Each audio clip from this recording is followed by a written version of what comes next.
So then, Kate, easiest way to start off is if you just want to introduce yourself to the world, let us know who you are and what you do. Hello, I'm Kate Toon. I'm based over here in Australia. I was a copywriter, so I started out as a copywriter, but now I've evolved into a kind of different creature. So these days I teach copywriters how to be better copywriters, and I also teach people how to grapple the Google beast and master search engine optimization. So, yes, a bit of a hybrid now. Fantastic. I do love that grapple the Google beast line that you use a bit. I mean, I used to be in-house with an SEO company, and the amount of euphemisms people have for search engine optimization. We had someone going, you've got to pump up my fireball. I'm like, Ew! what does that even mean? Oh, But agency life. Agency life. People say things like, let's put it in the microwave and see if it goes ping. People talk such toss at agencies, really, don't they? it's absolute bollocks, isn't it? Most of it. But, I mean, what shouldn't have been bollocks was the conference, was Creative North, and you were going to speak, and the theme was going to be collaboration. So, if you've got a little bit, what does collaboration mean to you in everything you do and in your career? Well, in two ways. I've kind of built my copywriting career by collaborating with my competitors, with other copywriters. So way back when I started out, I'd been working in agency, but then I became a freelance copywriter, and I didn't have a clue what to do, how to get clients, how to market myself, how to do money things. So I created a little community on Google Plus, or whatever it was called then, and invited 20 people off Twitter to join my community. About 30, but only about 20 said yes. The rest told me to off. But that became really a collaborative spot. And that's what kind of evolved into the Clever Copywriting community, which is what I run now. And we've got about 300 or so members who should all really, by rights, hate each other because they're all fighting over the same chip like seagulls. But they share that chip. They all give it a lick and they pass that chip around. That sounds very unpleasant. So I think collaboration has been a big part of my business because, I'm not so egotistical to think that I know everything. In fact, the longer I go on, the less I realize that I know. From an SEO point of view, it's kind of, this is what I was going to talk about at Creative North. I think often copywriters in particular, writers in particular, see technology as the enemy. They see algorithms as the enemy. They see Google as the enemy, and they feel that it's stripping them of their creative outlet, their creative freedom. And what I wanted to talk about at Creative North was how we need to kind of work with the machines, work with the AI, not just in terms of Google, but in terms of voice search and chatbots. It's coming. We have to accept it. We have to let the robots in. We can't be frightened of them. They're not all Terminators. I think that was the vibe. Yeah, I mean, we got our only abusive email for the conference was when we announced your talk and the title, and Oh, obviously it's a superb title. What was it? SEO is dead. The robots. No, sorry. Copywriting is dead. The robots are coming, and it's lovely. It's it was provocative. provocative. It was provocative. It was. You see that, and you immediately think there's only two people that say that: dickheads and people that know what they're doing. Well, I'm both. So there you go. Yeah. But yeah, so we put that out, and I can't remember who it was, but someone replied going, "You're a liar and you're a charlatan." I'm like, and you've not read past the subject line of this email, have you? you know. Well, I So think the thing is, though, it's a valid email because I think people are frightened. We're scared not only that we're not going to be able to keep up with technology, but we're also scared that technology is going to replace the writer because there are now so many tools out there that can produce fairly good copy, fairly good blog posts with just the click of a button. And if that happens, well, what's the point of us anymore? We're not needed. And I think a lot of people are frightened about that. So that's, I was coming along to allay fears, but I wanted to kind of tweak the nipple of fear before I presented just to get people excited. I mean, like, going on to the tools and the technology that we're collaborating with, is there anything that's on the horizon now other than a global pandemic that should have copywriters and SEOs, panicking or, have them really excited? Oh, I think there's so much to be excited about. I think, voice search is still, really much in development. So, talking to our devices, we can talk to our phone, we can talk to our, Google Home, we can talk to our fridge. Probably won't achieve anything, but we can talk to it if we want to. But it changes the way that we interact with our computer. If we're not typing and we're talking, it changes the search queries and it changes the way that we respond to those search queries. So one of the biggest things that people freak out about is, oh, if I have to write for SEO, I have to do this kind of staccato keyword stuffing approach, which, to be honest, you never ever had to do. But now you have to do it even less, because Google is about trying to emulate humans. I mean, that's the whole terrifying thing of AI, isn't it? So it wants to hear and interpret information as we do. And there's been an algorithm update in recent months, years, called BERT. And BERT is all around natural language processing. So, doing stuff that traditionally robots have found quite difficult, like understanding the use of 6 or 7 different pronouns in a sentence. She went here and you saw this and they saw that. And it's like, well, who is the subject and who is the what? And then, interpreting nouns and verbs. Like I think it's the verb run has something like 638 meanings in the Webster Diary. Someone will correct me on that, but in the Webster Diary, in the Webster Dictionary. So, which run do we mean? Because, Google and voice search, they're trying to interpret our query. They're trying to understand our searcher intent so they can serve the right content back to us. And, we've always been impressed by Google. You can put in the most seemingly unconnected collection of words and it comes back to you and either shows you a result you want or goes, Andrew, did you mean this? And you're like, oh my God, I did. I'm so embarrassed. So I think there's lots to be excited about. And I think chatbots are another thing that are exciting, especially for businesses, and for copywriters. There's lots of opportunities for writers to try and create chatbot scripts that solve customer pain points, but don't try and pretend that they're not chatbots. Like it's fine to know that you're interacting with a chatbot, and the goal is not to mislead people into thinking they're talking to Sue, Sue in with a headset on in a call center in Ipswich. The goal is to understand that we are talking to something that is helping us solve a problem. And if it solves our problem, do we actually care if it's Sue, or are we happy that it's a chatbot? We actually only care that we got our problem solved. So I think there's lots to be excited, but you have to kind of approach it with an open mind and see the opportunity, I think. Yeah, I mean, it's like you said, the amount of times that you'll go on a website and there's this pop-up, and if it's something going, hello, I am Alan, I am here to answer your questions, like, you're not Alan. There's probably not an Alan that works there. This is a stock phone. That my microphone is called Alan. That's his name. So there you go. I gave him a name. Yeah, like don't pretend to be Alan. That's the main thing. Like, hey, you're talking to the brand name chatbot. That's kind of cool if the chatbot responds really well, but also it adds an element of forgiveness when the chatbot messes up.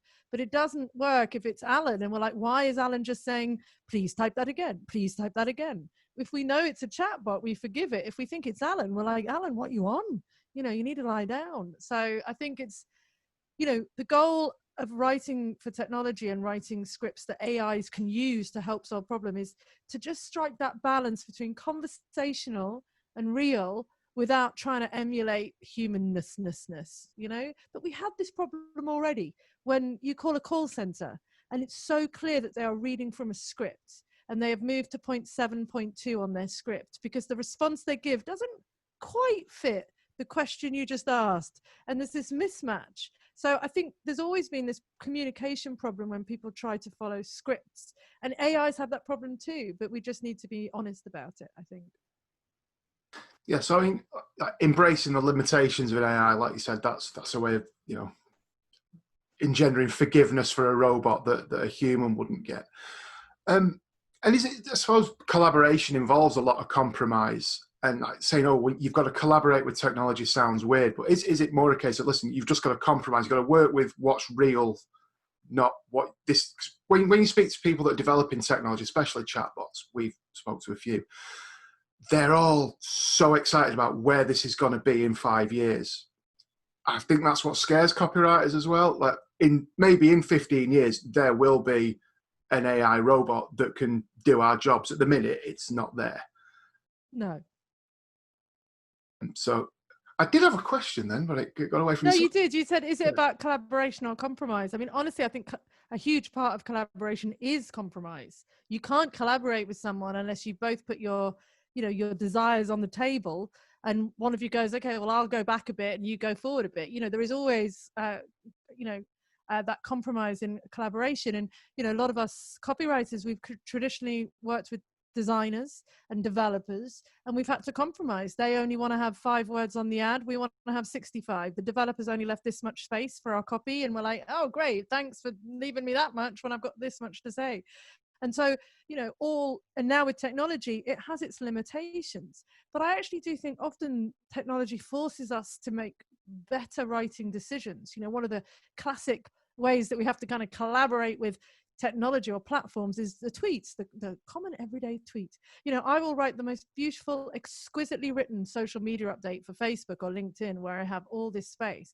Then I get to Twitter and suddenly my characters are reduced, and it really makes me look at the structure of my sentence, the adjectives I used, the redundant phrases, the that's, the so's, the verys, the basicallys, and just strip it down to its core meaning. And some writers might say, well, we're losing the beauty and the creativity there. But I would say that, I'm a big fan of plain English. I'm a big fan of functional copy. I think there's a beautiful art to writing short copy, the same as writing micro copy when you're dealing with some kind of interface and it needs to throw out error messages. You can inject a huge amount of tone and fun into small, short sentences, but you have to push yourself a bit harder. It's not as easy. It's that classic quote of, I would have written you a short letter, but I didn't have time, so I wrote you a long one. Technology leads us to have to make choices about the words that we're using, and sometimes they're brutal and we don't want to make them. But I love that. I love carving up my copy and seeing, the joy is what you can cut out, not what you can put in, I find. I mean, that's a conversation you might want to have with one of my collaborators about cutting things out rather than adding things in. But I'm going to have to cut this out of the... we'll leave it up. Yeah, so like you said, we're used to working with designers, developers, other copywriters, clients that I find it difficult. Oh God, we have to collaborate with clients. I don't want to collaborate with clients. Oh no, I mean, there's never going to be a robot that's going to come up with something as mental as a client is. They are. Yeah. I don't know. So really, it's not a case of being scared. It's a case of we've already got these skills, these communication skills, compromise skills, collaboration skills. It's just instead of doing it with another human being that's got their own terrible ideas, it's got to be done with technology that's been programmed by humans with other terrible ideas. It is, and I think, I do think we're a long way off from AI being able to really emote and empathize and be sensitive and thoughtful and really understand pain points. When I present talking about Google, people often talk about, algorithms or whatever. And I made up my own algorithm, which is CGF. It's the Clive Google factor. Because often when we're looking at demographics, we're writing for a particular demographic, we'll be like, oh, this is Clive. Clive drives a Volvo. He's married to Barbara and they have 2.7 children and a sausage dog called Bernard. And that's the kind of demographics you're handed from the agency. And you go, excellent. I know how much he spends. I know that he's married. But what does Clive Google in the dark of the night at 3 a.m. when he's woken up again and he's worried about whatever? What does he Google then? Because those are true insights. Those are his true pain points. And if you can be there for Clive at 3 a.m. in the morning and you can, you understand what he's searching for, you answer that search query with content that's useful, engaging, empathetic, that doesn't judge, that helps him solve a problem, he's going to know, like, and trust you. And, who do we buy from? People we know, like, and trust. So there's this whole notional idea on Google that there's this idea of EAT, expertise, authority, and trust. And that all the content that we produce needs to be building that. But, quantifying what makes content trustable, quantifying what makes content authoritative or expert, I think Google's still quite a long way off from doing that. It uses quite blunt tools. It looks for, if you're a copywriter, does the word copywriter appear next to your name? If you're a doctor, does the word PhD come up near your name? Do you have links to Harvard Medical and whatever? It's quite a blunt tool at the moment. And yes, of course it will get sharper, but I still think we are uniquely placed to really, look into the reader's mind and drag out that little dark fear or that deep desire that they have and put that back to them in our copy. I don't think AI is quite there yet. Brilliant. So what we can say is, yeah, your title was a bit provocative. Copywriting's definitely not dead, and we've all still got jobs to come back to once they reopen the planet. We hope so. I mean, look, I'm wearing a human t-shirt. I'm still human. I'm not a robot. But I do think there's a necessity for all writers. So many writers go, they'll say, oh, I can write your website, but I don't do SEO. Or, oh, I can do your social media, but I'm not on any of the social media platforms. Or, yes, I could do your chatbot scripts, but I hate chatbots and I don't like interacting with them. You have to be in the arena. You have to be in the pit fighting with the lions to understand how the lions work. So I just think we need to remove a couple of mindset myths that come with technology. One, that it's changing all the time. Yes, it is, but pretty slowly. Do you know what I mean? People are getting all flappy about chatbots now. They've been around for ages. It's just you're only starting to talk about them now. Do you know what I mean? And people get freaked out that Google is changing all the time. But in reality, the more it changes, the more it stays the same. Its fundamental purpose is the same, to serve good content to users. And it makes us jump through hoops to do that. And it's shifting slightly away from being a search engine to being an answer engine.